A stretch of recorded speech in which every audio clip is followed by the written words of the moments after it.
If you're looking for a fresh and cerebral take on the zombie genre, The Girl with All the Gifts is a must-watch.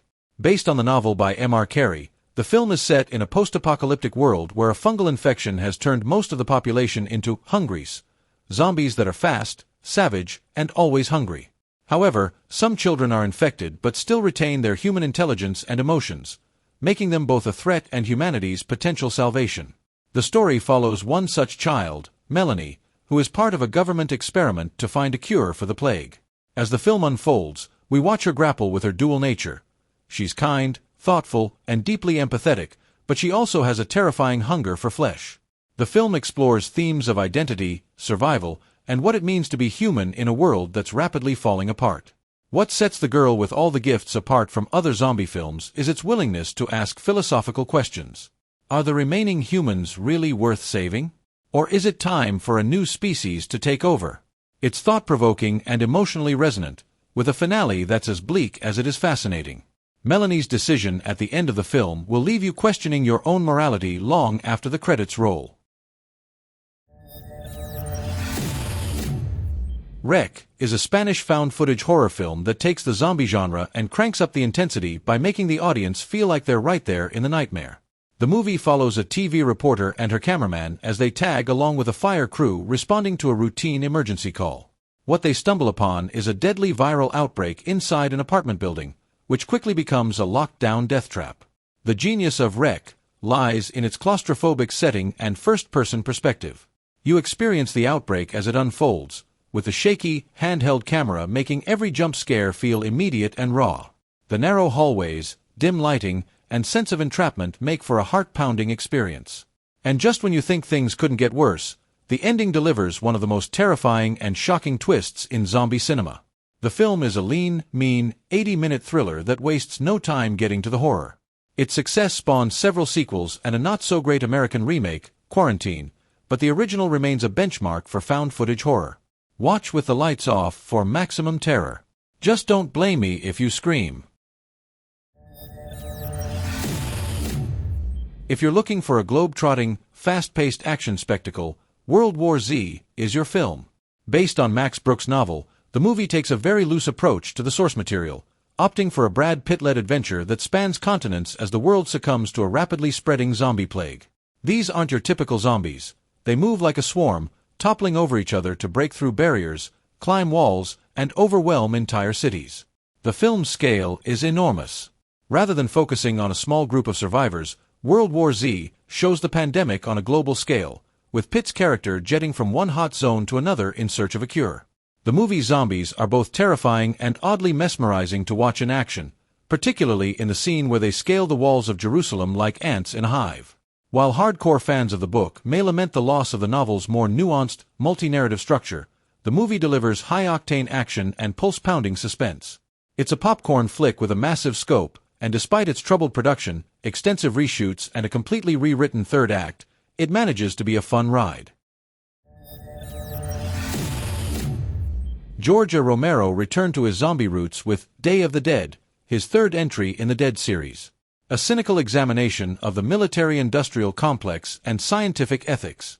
Set in an underground bunker, the film follows a group of scientists and soldiers who are trying to figure out how to stop, or at least control, the zombie outbreak that has overtaken the world. But here's the kicker: the humans are far more terrifying than the zombies. The military personnel are on edge, prone to violence, and resentful of the scientists they're protecting.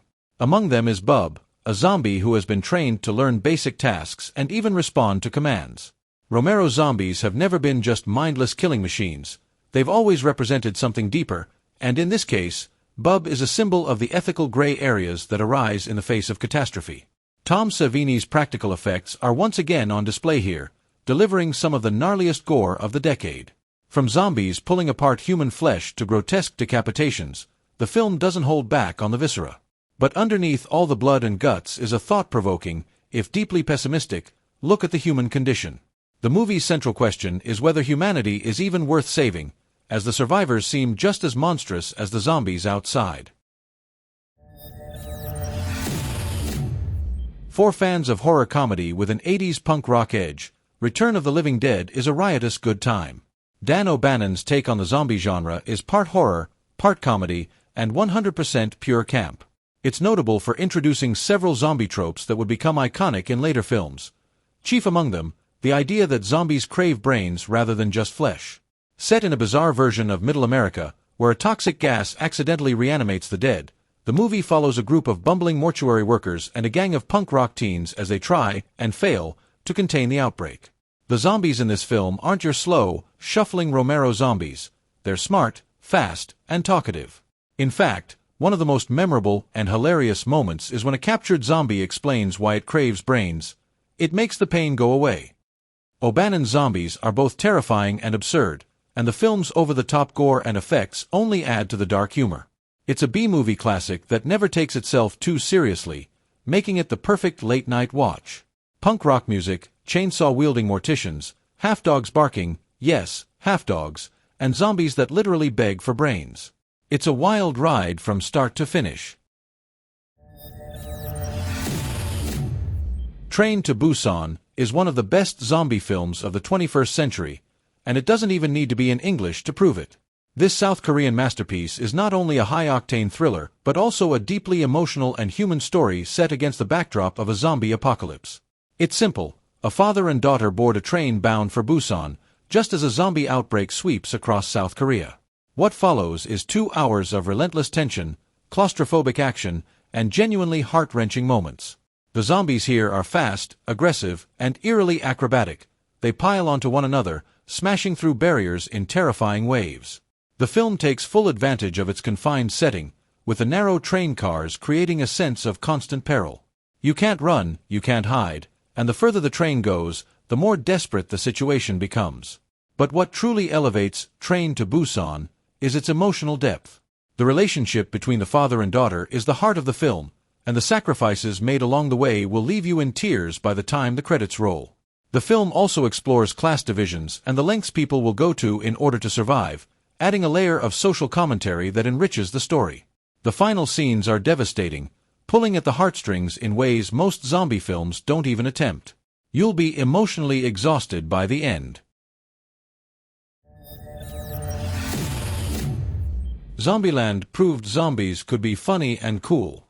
This film is pure popcorn entertainment with a sharp sense of humor and a cast of characters that are as endearing as they are ridiculous. Jesse Eisenberg plays the neurotic, rule-following Columbus, who has survived the apocalypse by adhering to a strict set of self-imposed rules.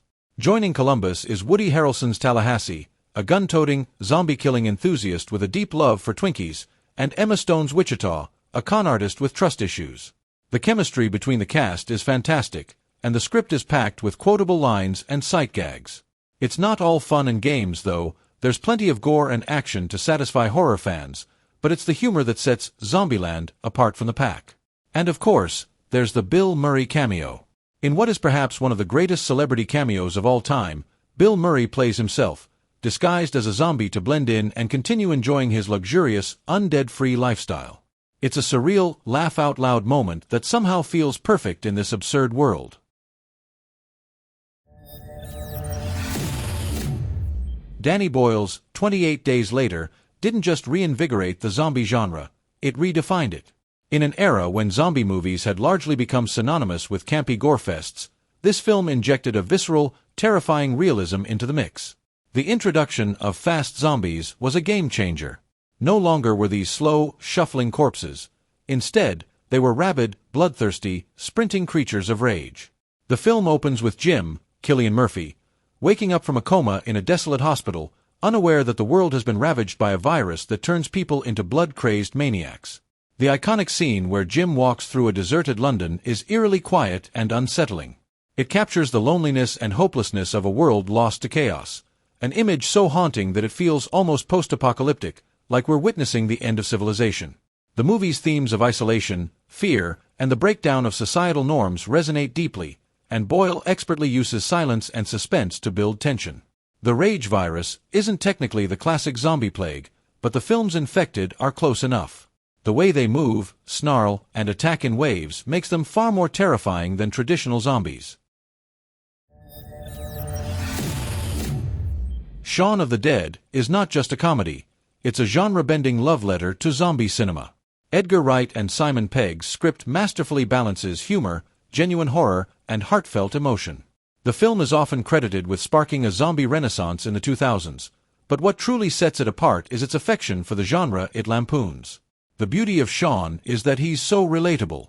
He's just a regular bloke who's more concerned about fixing his relationship and hanging out at his local pub than he is about the zombie apocalypse.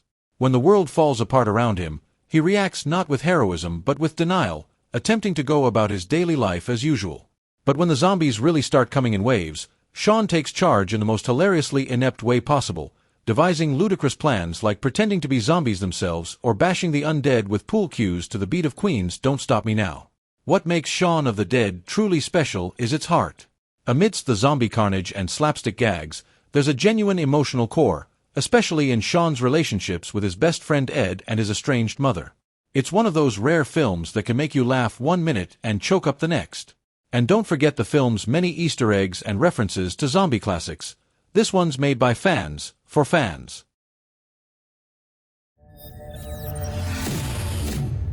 Romero didn't invent zombies, but he sure as hell perfected them.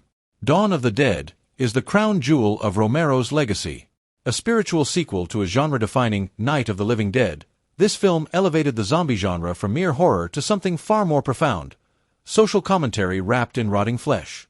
Set in the aftermath of a zombie apocalypse, a group of survivors takes refuge in a massive shopping mall.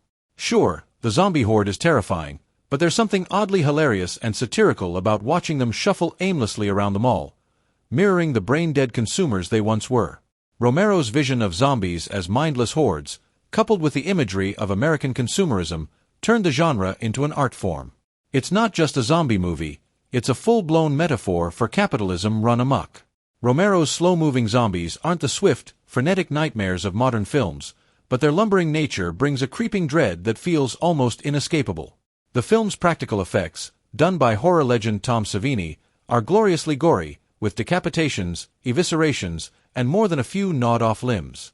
Dawn of the Dead isn't just influential, it's timeless. And it's one of the most re-watchable zombie films ever made.